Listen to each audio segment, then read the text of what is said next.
Marizu, I'm probably gonna pronounce her last name wrong, but Onyeyaka, I think. She's like very, very nice and open to us being there. Marizu finds that the extreme temperatures don't affect her that much for her health condition-wise.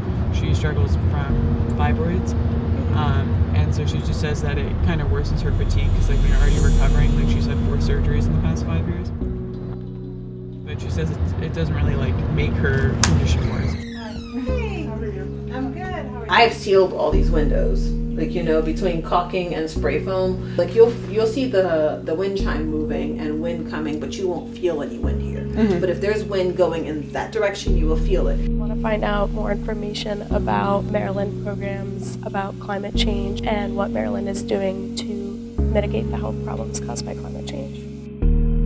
We are interviewing the program manager at the Maryland Department of Health. Most of the programs seem to focus on extreme heat and precipitation, but we didn't really find much information about extreme cold. Cold is still a concern of climate and health in Maryland. It's just not the bigger concern. Cold-related deaths are expected to kind of go down as the temperatures, your winters are going to be warmer. But then there's the other piece of that your cold snaps are going to get worse. It's just health data is also really tough to get. There are really 2 factors going on. There's global warming, so just the general warming of the atmosphere, and then there's these polar vortex disruptions. There's like an air mass above the Arctic poles, and climate change is causing it to break up, and it is bringing Arctic air down into the United States in various locations like Baltimore. These disruptions are causing cold snaps in the winter months. So the addition as a whole, is it like entirely not insulated? Yeah, I would say that chances are it isn't. She like knows her energy bills were pretty high and like there were going to be ways to tighten it because she has a pretty old house. She has this addition to it, just not super well insulated, so it gets really cold in there and then that like drafts into the rest of the house. There's an envelope thing, right? Yeah. So if you've got cold penetrating your envelope from the bottom, the place the bottom is not insulated either, it's gonna come up and around, like, you know, so it's like the air will flow.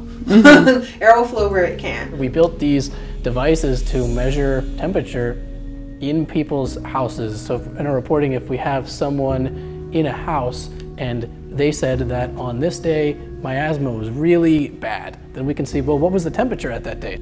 So you take it out of here. We go and we find a place in the house that would be good for a sensor. An example of that would be like some place that's like, you know, hopefully like shoulders are above for humans. Cool.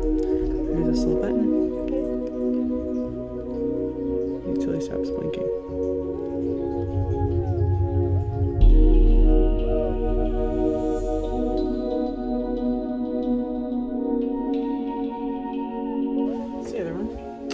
This is the coldest part of the house, and it's not super well insulated, so that's where it gets coldest. Inside that one's there.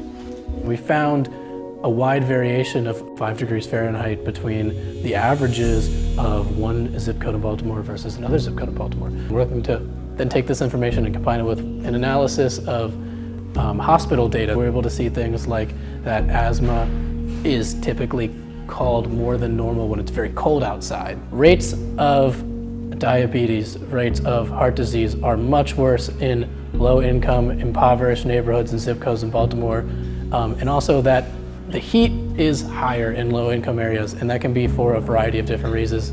It's what the buildings are made of, it's how condensed the buildings are, but in the more wealthy neighborhoods, typically the houses are more spread out, there's more grass, there's more trees. For them to say, hey, you're doing all this stuff and it's going to save you so little money. I was like, as much as I'm paying and as cold as my house is, you've got to be kidding me. What did you miss? She has a, you know, a good job. She went to Hopkins, but she has an old row house in Baltimore, you know, not designed to be efficient, and her utility bills are high. They passed a bill to expedite energy assistance to people who are really sick. That isn't really happening to the extent that it should be with the general low-income population. Making the backside of the house more insulated was not specifically detailed on here, but something you would ideally want to do. Definitely doing the kitchen. Definitely rewrapping the house on that side. I don't care what it costs. It's happening. Yeah.